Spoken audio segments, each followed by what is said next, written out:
الحمد لله نحمده ونستعينه ونستغفره ونؤمن به ونتوكل عليه ونعوذ بالله من شرور أنفسنا ومن سيئات أعمالنا من يهده الله فلا مضل له ومن يضلله فلا هادي له ونشهد أن لا إله إلا الله وحده لا شريك له ونشهد أن سيدنا ومولانا محمدا عبده ورسوله صلى الله عليه وعلى آله وأصحابه وبارك وسلم تسليما كثيرا أما بعد فأعوذ بالله من الشيطان الرجيم بسم الله الرحمن الرحيم ويسألونك عن ذي القرنين قل سأتلو عليكم منه ذكرا إنا مكنا له في الأرض وآتيناه من كل شيء سببا فأتبع سببا حتى إذا بلغ مغرب الشمس وجدها تغرب في عين حمية ووجد عندها قوما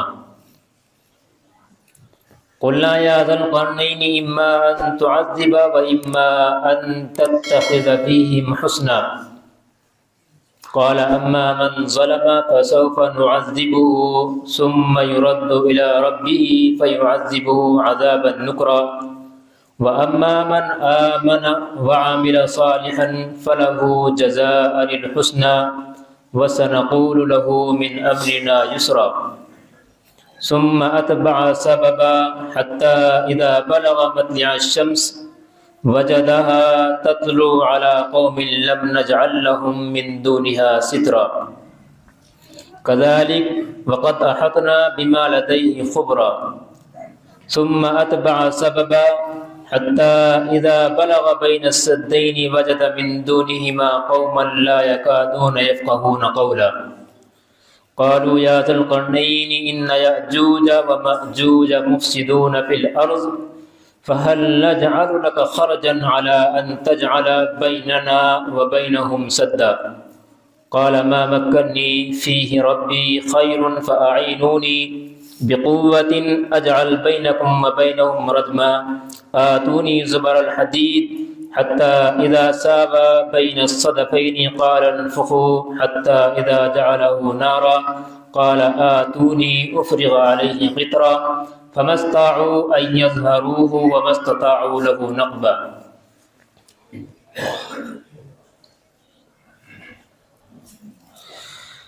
قرآن کریم کی سورہ کہف کا تقریباً ایک رکوع ہونے کو ہی ہے۔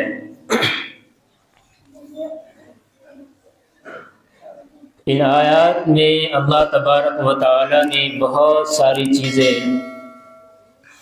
بیان کی ہیں۔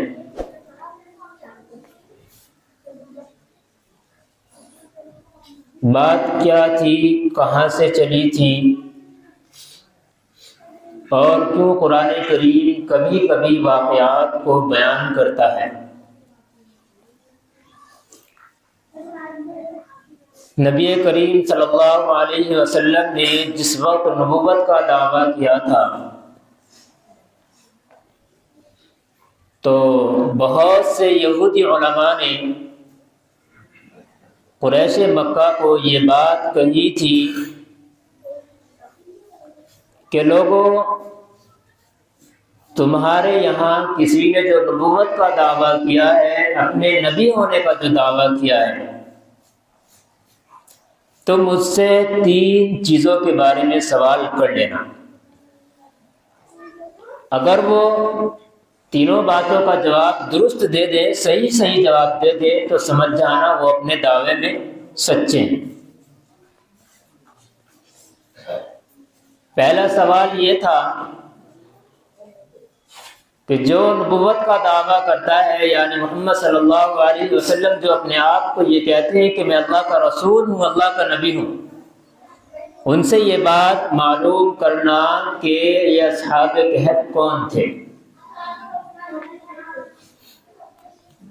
قرآن کریم نے اسی نام سے سورہ کہف، اس کے اندر پورا واقعہ بیان کیا ہے کہ یہ کیسے کیسے لوگ تھے، کیسے کیسے اللہ تبارک و تعالیٰ کی انہوں نے عبادت کی، اور آپ صلی اللہ علیہ وسلم کے زمانے کے نہیں تھے، لیکن پھر بھی ایک ایک بات سچ سچ اور بالکل صحیح صحیح آپ صلی اللہ علیہ وسلم نے ان لوگوں کے سامنے بیان کی تھی۔ دوسری چیز، ان سے یہ معلوم کرنا کہ روح کیا ہوتی ہے۔ قرآن کریم نے اس کو بھی بیان کیا اور ارشاد فرمایا وَيَسْأَلُونَكَ عَنِ الرُّوحِ، یہ لوگ آپ سے سوال کرتے ہیں محمد صلی اللہ علیہ وسلم روح کے بارے میں کہ روح کیا چیز ہے۔ قُلِ الرُّوحُ مِنْ أَمْرِ رَبِّي، تو ان کو کہتے ہیں نا کہ روح یہ اللہ کا حکم ہے۔ اس میں زیادہ کھوج بین میں پڑھنے کی ضرورت نہیں ہے، اس کو سمجھ نہیں سکتا انسان، یہ دماغ میں آنے والی چیز نہیں۔ تیسرا جو سوال تھا تو فرمایا کہ ان سے معلوم کرنا کہ ذوالقرنین کون ہیں۔ تو قرآن کریم نے جو آیات میں نے ابھی آپ کے سامنے پڑھی ہیں بہت اچھے انداز میں اس کو بیان کیا، اور یہ حضرت عیسیٰ علیہ السلام سے تقریباً 300 سال قبل کی بات ہے۔ 100 سال کی ایک صدی کہلاتی ہے، 3 صدیاں بیت چکی ہیں اس سے پہلے کی یہ بات ہے، اور آپ صلی اللہ علیہ وسلم حضرت عیسیٰ کے بہت دنوں بعد دنیا کے اندر تشریف لائے، بہت عرصے کے بعد۔ تو آپ صلی اللہ علیہ وسلم نے ارشاد فرمایا، قرآن کریم نے کہا ہے وَيَسْأَلُونَكَ عَنْ ذِي الْقَرْنَيْنِ قُلْ سَأَتْلُو عَلَيْكُم مِّنْهُ ذِكْرًا، کہ اے نبی ان کو کہہ دیں، بتا دے کہ میں ابھی آپ کو اس کے بارے میں ان کا ذکر کر کے بتاتا ہوں۔ اللہ تعالیٰ ارشاد فرماتے ہیں اِنَّا مَكَّنَّا لَهُ فِي الْأَرْضِ وَآتَيْنَاهُ مِنْ كُلِّ شَيْءٍ سَبَبًا، کہ ہم نے ذوالقرنین کو زمین میں بہت بہترین جگہ عطا کر رکھی تھی، ٹھہراؤ تھا اس کا، اس کو حکومت اور بادشاہت اللہ تبارک و تعالیٰ نے دے رکھی تھی۔ اس کے بارے میں روایات مختلف ہیں، احادیث بھی مختلف ہیں، بہت ساری باتوں کا نچوڑ نکال کر یہ پتہ چلتا ہے کہ کوئی شخص تھا جس نے دنیا پر حکومت کی ہے، اور چھوٹی موٹی حکومت نہیں کی ہے، بہت زبردست طریقے سے اللہ تعالیٰ نے علم بھی ان کو عطا کیا، جیسا کہ آنے والی آیات سے پتہ چلے گا، اور مال دولت بھی بہت زیادہ عطا کیا تھا۔ اور بعض حضرات نے تو یہاں تک لکھ رکھا ہے کہ اللہ تعالیٰ نے جیسے حضرت سلیمان علیہ السلام کے تابع تمام انسان، جنات، چرند پرند کو تابع کر رکھا تھا اور ہواؤں کو آپ کے تابع کر رکھا تھا، اسی طریقے پر اللہ تعالیٰ نے ذوالقرنین کو بھی بادل ان کے تابع کر رکھے تھے کہ آپ جب ان کو چاہیں کسی جگہ پر بھی لے جا سکتے ہیں۔ قرن کیا ہوتا ہے؟ قرن کے معنی اصل میں سین کے آتے ہیں، اور حدیث شریف میں جو آیا ہے خیر القرون قرنی، تو اس کا مطلب ہوتا ہے کہ 100 سال کو ایک قرن کہا جاتا ہے۔ تو بعض حضرات نے لکھا ہے، مورخین نے اور مفسرین کرام نے، کہ قرن ذوالقرنین ان کو اس وجہ سے بھی کہا جاتا ہے کہ ان کی حکومت ہوتے ہوئے 2 قرن گزر چکے تھے، گویا کہ 200 سال تک یہ زندہ رہے، اس اعتبار سے بھی ان کو قرن کہا جاتا ہے۔ اور بعض نے کہا ہے کہ ذوالقرنین اس وجہ سے کہا گیا ہے کہ ان کا جو تاج تھا سر پر لگانے کا، اس کے اندر 2 سینگ تھے۔ بہرحال یہ بات مختلف ہے، بہت ساری روایات ملتی ہیں، 11 سے زیادہ اقوال ملتے ہیں ان کے بارے میں۔ قرآن کریم نے جتنا بیان کیا وہ یہ ہے کہ یہ بہت اچھے انسان تھے، نیک اور صالح آدمی تھے، اور بعض روایات میں یہ بھی ملتا ہے کہ حضرت خضر علیہ السلام ان کے وزیر تھے سب سے، جس کو رائٹ ہینڈ کہا جاتا ہے۔ کہ ان کا دائیں ہاتھ ہے، تو اس سے پتہ چلتا ہے کوئی چھوٹا موٹا آدمی نہیں تھے۔ قرآن کریم نے کہا اِنَّا مَكَّنَّا لَهُ فِي الْأَرْضِ کہ ہم نے ان کو زمین میں بادشاہت عطا کر رکھی ہے۔ وَآتَيْنَاهُ مِن كُلِّ شَيْءٍ سَبَبًا اور ہر طرح کی چیز ان کو عطا کر رکھی ہے، مال ہو دولت ہو، جو بھی ان کے پاس جس چیز کی بھی دنیا میں ضرورت پڑ سکتی ہے وہ سب ان کے پاس تھی جو اس وقت میں ضرورت تھی۔ کیا ہوتا ہے کہ حضرت سلیمان یہ حضرت ذوالقرنین نے سفر کرنا شروع کیا۔ سفر کرتے کرتے فَأَتْبَعَ سَبَبًا حَتَّى إِذَا بَلَغَ مَغْرِبَ الشَّمْسِ وَجَدَهَا تَغْرُبُ فِي عَيْنٍ حَمِيَةٍ وَوَجَدَ عِندَهَا قَوْمًا، ایک راستے پر چلے۔ بعض کو شوق ہوتا ہے، جیسے آج کل آپ دیکھ رہے ہیں بہت زیادہ کہ بھائی تھوڑا سا اپنے کام سے فارغ ہوا، پیسہ اللہ نے ٹھیک ٹھاک دیا تو وہ دنیا کے سفر کرنے کی کوشش کرتا ہے، گھومتا پھرتا ہے۔ تو ان کے پاس تو کوئی کمی نہیں کہ اللہ کے شکر سے، تو انہوں نے سفر کرنا شروع کیا۔ فَأَتْبَعَ سَبَبًا تو ایک ایسی جگہ پر پہنچے مغرب الشمس جہاں پر سورج غروب ہوتا ہے۔ یہ سورج غروب کدھر ہوتا ہے؟ مغرب میں، پچھم میں سورج غروب ہوتا ہے۔ اور یہاں کہاں پہنچے؟ وَجَدَهَا تَغْرُبُ فِي عَيْنٍ حَمِيَةٍ اور انہوں نے اس کو پایا کہ وہ غروب ہو رہا ہے ایک گندے پانی کے اندر۔ آپ نے دیکھا ہوگا کہ ہم لوگ آسمان کی طرف جب نگاہ کرتے ہیں، اس کو دیکھتے ہیں تو ہمیں لگتا ہے آسمان زمین پر ٹکا ہوا ہے۔ آپ دنیا کے کونے کیا پوری زمین کے کرۂ ارض کے کونے پہ چلے جائیں، آپ کو کہیں آسمان ٹکا ہوا نظر نہیں آئے گا۔ اسی طریقے پر لکھا ہے مفسرین کرام نے کہ پانی کا حال بھی یہی ہے، سمندر کا حال بھی یہی ہے۔ وہ حضرات زیادہ بہتر جانتے ہیں اس چیز کو اور زیادہ سمجھتے ہیں کہ جو سمندروں کے اندر جہازوں میں سفر کیا کرتے ہیں، ان کے سامنے یہ چیز، یہ حالات آتی رہتی ہیں کہ وہ سورج کو طلوع ہوتا ہوا دیکھ رہے ہیں تو لگ رہا ہے کہ پانی میں سے نکل رہا ہے، اور جب سورج غروب ہو رہا ہے، چھپ رہا ہے، تو لگتا ہے کہ وہ پانی کے اندر چھپ رہا ہے۔ تو قرآن کریم نے اسی تعبیر کو بیان کیا اور کہا فی عین حمیہ وجد عندها قوما، لیکن یہاں کیا ہوتا ہے وجد عندها قوما کہ انہوں نے یہاں پر ایک قوم کو پایا ہے۔ اللہ تعالیٰ نے انہیں حکم دیا کہ ذوالقرنین قلنا یا ذوالقرنین اما ان تعذب و اما ان تتخذ فیہم حسنا، کہ یہ کرنا کہ آپ کو یہ اختیار دیا جا رہا ہے اس قوم کو، یا تو عذاب دے، سزا دے ان کو ٹھیک کر کے، وَإِمَّا أَن تَتَّخِذَ فِيهِمْ حُسْنًا، یا یہ کر کے ان کو ٹھیک ٹھاک چھوڑ دو، کوئی بات نہیں ہے۔ تو اس وجہ سے حضرت ذوالقرنین نے جو کام کیا ان کو سزا نہیں دی، انہوں نے بلکہ دوسری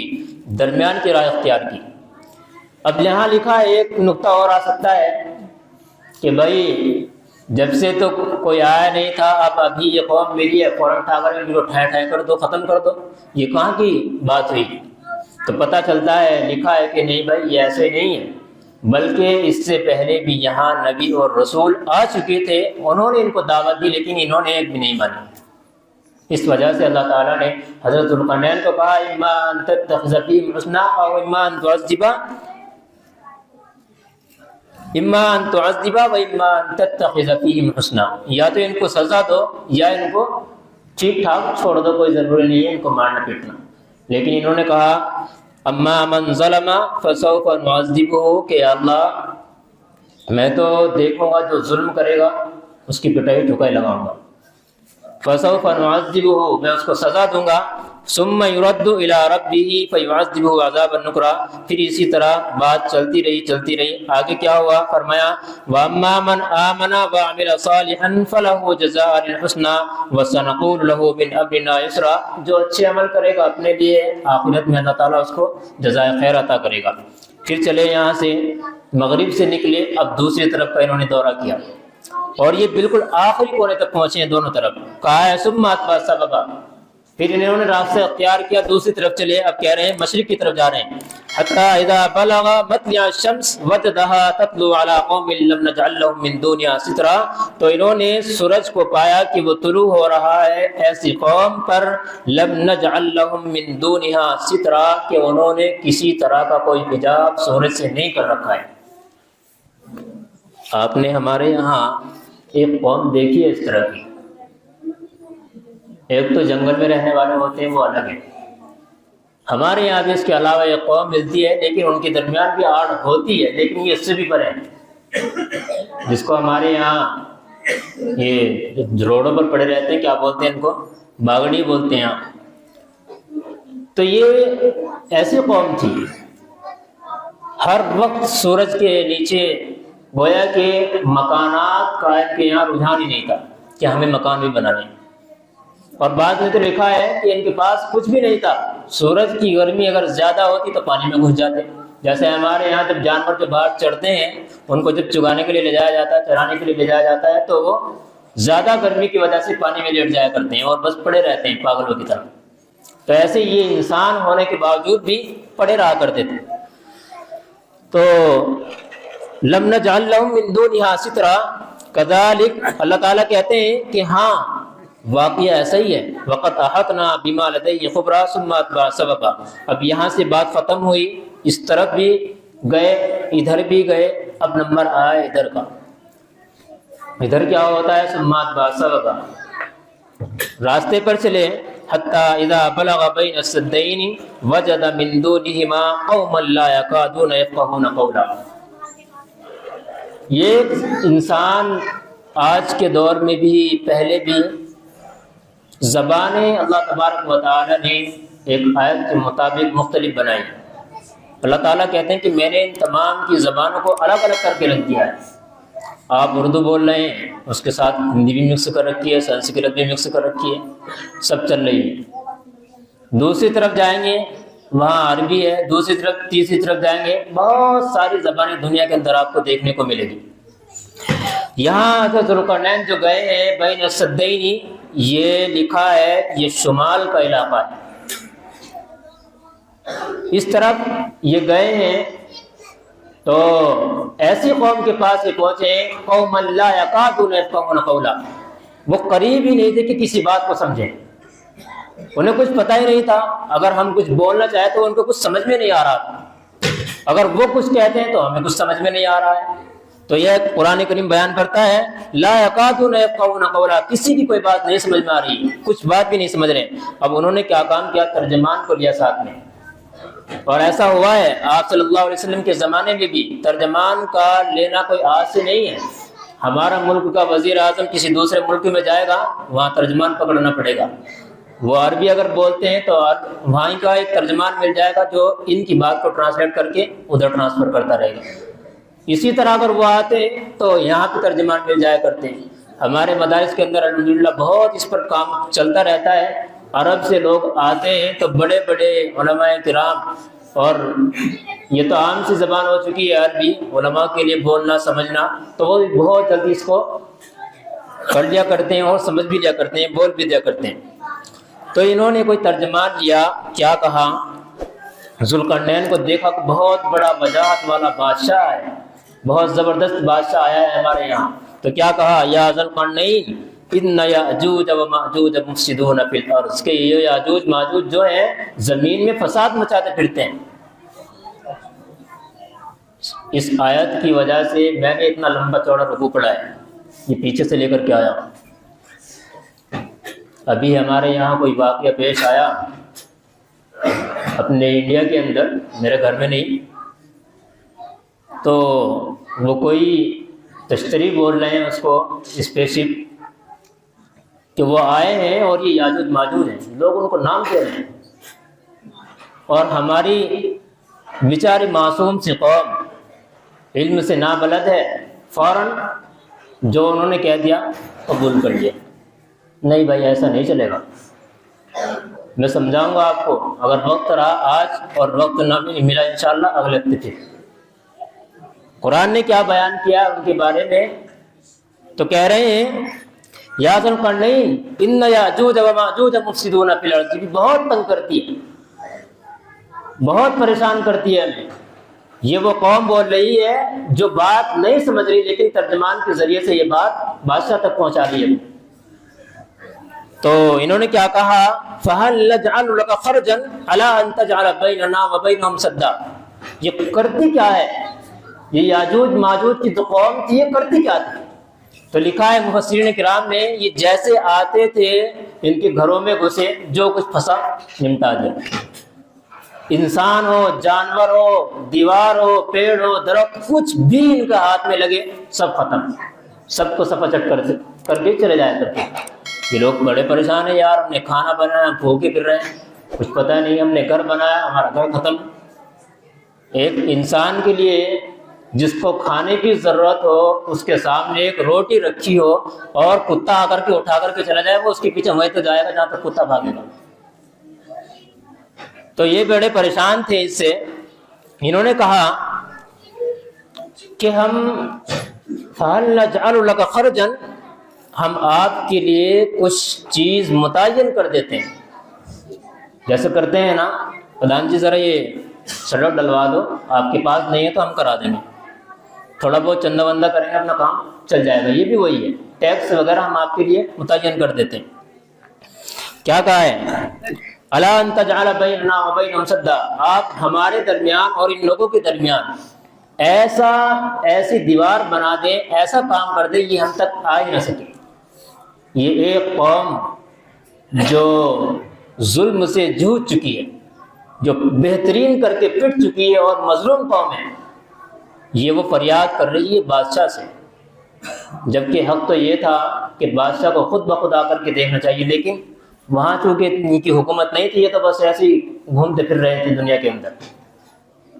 تو انہوں نے کیا کام کیا، قال ما مکنی فیہ ربی، ارے لوگو کیا بات کہہ رہے ہو بھائی، ما مکنی فیہ ربی، میرے رب نے تو مجھے بہت کچھ دے رکھا ہے، نہ مجھے تمہارے ایک پیسے کی ضرورت، نہ تمہارے کسی کی ضرورت، بس میں چاہتا ہوں کہ میں تنہا آیا ہوں، کوئی میرے ساتھ نہیں ہے، بس کیا کرنا، فیہ ربی خیر فاعینونی بقوۃ اجعل بینکم وبینہم ردما، میرے ساتھ نہ مزدور ہے، نہ کوئی وزیر ہے، اور نہ میں جتنی دور سے لا سکتا ہوں جہاں سے میں آ رہا ہوں، بس یہ کام کرنا کہ سارا مال دولت جتنا خرچ ہوگا وہ تمام کا تمام میرا ہوگا، بس تم لوگ اٹھا کر کے لا کر کے دیتے رہنا، یہ کام تم کر لینا، گویا کہ تم مزدوروں کا کام کر لینا، مجھے تم سے کسی چیز کی ضرورت نہیں ہے۔ اسی کے تحت میں لکھا ہے مفسرین کرام نے کہ یہ ایک بادشاہ کی سب سے بہترین بات سمجھی جاتی ہے کہ وہ قوم کو دیکھے کہ کس چیز میں پریشان ہے۔ ہمارے یہاں تو اس کا الٹا الحمدللہ بہت زبردست طریقے سے کرا جاتا ہے، یہاں سے لے کر کے آخر تک، جب تک سب کی جیب نہ بڑھ جائے کام نہیں ہوتا، جب تک آخر تک کسی کی جیب میں بات نہ پہنچ جائے، جب تک پورا کام نہیں ہوا کرتا۔ لیکن یہاں اتنا بڑا کام لکھا ہے کہ انہوں نے کیا کام کیا، پورا قرآن کریم نے بیان کیا۔ جب یہ لوگ تیار ہو گئے وبینہم ردما، تو انہوں نے کہا کہ اچھا کوئی بات نہیں، آتونی زبر الحدید، مجھے تم سے کسی چیز کی ضرورت نہیں ہے، بس انہوں نے کہا کہ میرے پاس لوہے کے ٹکڑے اٹھا کر کے لاؤ، لوہے کے ٹکڑے میرے پاس لاتے رہو تم۔ اب کیا کام کیا، دو پہاڑوں کے درمیان ٹکڑے ڈلتے رہے، یہ تو بیان نہیں کیا کس چیز سے ڈل رہے تھے۔ آج کل تو آپ کے یہاں کرین ہے، پتہ نہیں کیسی کیسی مشینیں چل رہی ہیں، اٹھا کر کے ڈال سکتی ہے، لیکن اس وقت اللہ جانے یا اپنے معجزے کے طور پر جو بھی کیا ہوگا، بس انہوں نے اس کو پہاڑوں سے اوپر تک بلند کر دیا اسے، اور کہا آتونی زبر الحدید، لکھا ہے حتی اذا ساوا بین الصدفین قال انفخوا، بس ساری چیزیں ڈالنے کے بعد اس میں کوئلہ بھی ڈالو، گندک وغیرہ بھی ڈالو جس میں آگ لگ سکتی ہے، تیل وغیرہ جو بھی ڈالنا ہے، ایک پارٹ رکھو پھر ڈال دو، ایک پارٹ رکھو پھر ڈال دو، ایسے کرتے کرتے ایک پہاڑ سے لمبی جو انہوں نے دیوار کھینچ دی۔ اس کو کرنے کے بعد اب انہوں نے کہا قال انفخوا، پھونک مارو بھائی، اس میں پھونک دو۔ بس وہاں جو انہوں نے پھونک مارنی شروع کی ہے، بھٹی کے ذریعے سے نہیں تھی وہ، اس کے اندر پھونکنی وغیرہ جو کس طرح لگائی ہوگی نظرات نے، تو کہا ہے حتی اذا جعلہ نارا، جب انہوں نے پھونکنا شروع کیا اس کو تو وہ ایک آگ ایسی بن گئی تھی گویا کہ یہ بالکل آگ ہے۔ لوہا اس کی ایک خاصیت ہوتی ہے کہ جلدی نہیں پکڑتا آگ کو، لیکن جب وہ پکڑ لیتا ہے تو وہ اپنی حیثیت ہی کھو بیٹھتا ہے۔ آپ نے دیکھا ہوگا جو ہمارے یہاں یہ گنڈاسے وغیرہ چنتے ہیں یا چاقو وغیرہ بنایا کرتے ہیں، ہتھوڑے وغیرہ بنایا کرتے ہیں، وہاں دیکھیں جب کس طرح پگھلاتے ہیں لوہے کو، اور اس سے بڑی بڑی فیکٹری موجود ہیں، سریا بن رہا ہے، پتہ نہیں کیا کیا دنیا میں بن رہا ہے، تو بالکل آگ بھی انہوں نے بنا دیا حتی اذا جعلہ نارا۔ اب انہوں نے کیا کام کیا، یہ تو کام ہو گیا پورا، چلو چھوڑ دو اس کو۔ اب کہا انہوں نے قال آتونی افرغ علیہ قطرا، ارے بھائی یہ تو لوہے کی دیوار ابھی تیار ہوئی ہے، اس کے اندر کچھ بھی ہو سکتا ہے، کسی نے بم رکھ کے مار دے یہ بھی پھوٹ سکتا ہے، لیکن کیا کام کیا اور آگے افرغ علیہ قطرا، تھوڑا سا تانبا بھی لے کر کے آؤ، وہ بھی ڈالیں گے اس میں۔ اب تانبا منگایا، کتنی بڑی دیوار انہوں نے بنائی ہے، چاروں طرف اس کو گھیر کر کے رکھ دیا اس قوم کو تاکہ یاجوج ماجوج نہ گھس سکیں۔ اب یہ آئے اور انہوں نے اس کے اوپر اس کو ڈال دیا۔ اب قرآن کریم کیا بیان کرتا ہے، فَمَا اسْطَاعُوا أَن يَظْهَرُوهُ وَمَا اسْتَطَاعُوا لَهُ نَقْبًا، کسی کے باپ میں دم نہیں ہے کہ اس دیوار پر چڑھ سکے، تانبا اتنا زبردست کر کے ڈالا ہے، اور یہی نہیں چڑھنا تو دور کی بات، وَمَا اسْتَطَاعُوا لَهُ نَقْبًا، کسی کے اندر یہ بھی ہمت نہیں ہے کہ اس کے اندر ایک سوراخ کر کے دکھا دے۔ لیکن اب دیکھیں کیا کہتا ہے قرآن کریم، کیا بیان کرتے ہیں حضرت ذوالقرنین، قال ھذا رحمۃ من ربی، ہمارے ہاں میں نے بنوائی، میں نے کرایا کام، یہ میرے لائے ہوئے ایسے چلا کر رہے ہیں۔ کیا کہہ رہے ہیں حضرت ذوالقرنین کہہ رہے ہیں ھذا رحمۃ من ربی، کہ لوگوں یہ تو سب میرے رب کی رحمت ہے، میرے بس کا کچھ نہیں ہے۔ اتنا کام کرنے کے باوجود، اتنی سخت اور لوہے اور پیتل کی دیوار بنانے کے باوجود آج ایک بیت الخلاء بنا دے، یہ میں نے بنوائی۔ یہ تو تھوڑی سی بڑی کہہ دی میں نے، لوٹا اگر مسجد میں رکھ دیا نا تو اس کے بارے میں کہیں گے یہ میں نے رکھا تھا۔ نہیں، دیکھو یہاں کیا کہتے ہیں، ھذا رحمۃ من ربی، یہ میرے رب کی رحمت سے ہوا ہے۔ کیا کہتے ہیں، فَإِذَا جَاءَ وَعْدُ رَبِّي جَعَلَهُ دَكَّا وَكَانَ وَعْدُ رَبِّي حَقًّا، کہ لوگوں یہ تو میں نے تمہارے لیے ایک باؤنڈری قائم کر دی ہے، اور اتنی پکی کر دی ہے یاجوج ماجوج گھس بھی نہیں سکتے اس کے اندر، اور گھسنا دور کی بات، چڑھنا دور کی بات، اس کے اندر ایک سراغ بھی نہیں کر سکتے۔ لیکن پھر بھی ایک بات ہے، فَإِذَا جَاءَ وَعْدُ رَبِّي جَعَلَهُ دَكَّا، جب میرے رب کا حکم آ جائے گا، وَكَانَ وَعْدُ رَبِّي حَقًّا، اب یہ دیوار کیا، یہ بالکل چورا چورا ہو کر کے تمہارے سامنے ایک ختم ہو جائے گی۔ اس کے بارے میں انشاءاللہ آگے بیان کروں گا، بات کروں گا کہ کیسے کیسے کیا ہو کر کے رہے گا اور کیا ہوگا۔ یہ قرب قیامت کی نشانیاں ہوتی ہیں، اور انہی میں سے نکلتی جائیں گی جب تک وہ پوری نہیں ہو جائیں گی انشاءاللہ قیامت نہیں آئے گی۔ آپ صلی اللہ علیہ وسلم کی سچی پکی حدیث، ان پر تو یقین کرتے ہیں نا، تو یہ جو ہمارے اور نوجوانوں کے اندر یا دوسرے لوگوں کے اندر جو میڈیا یہ ہے نا، بہت خطرناک چیز ہے، ہم لوگوں نے استعمال کرنا صحیح سیکھا نہیں ہے، ہم انہی کے اس میں لپیٹ میں آ جایا کرتے ہیں اور بس سمجھتے ہیں کہ بھائی جو یہ کہہ رہا ہے وہی حقیقت ہے۔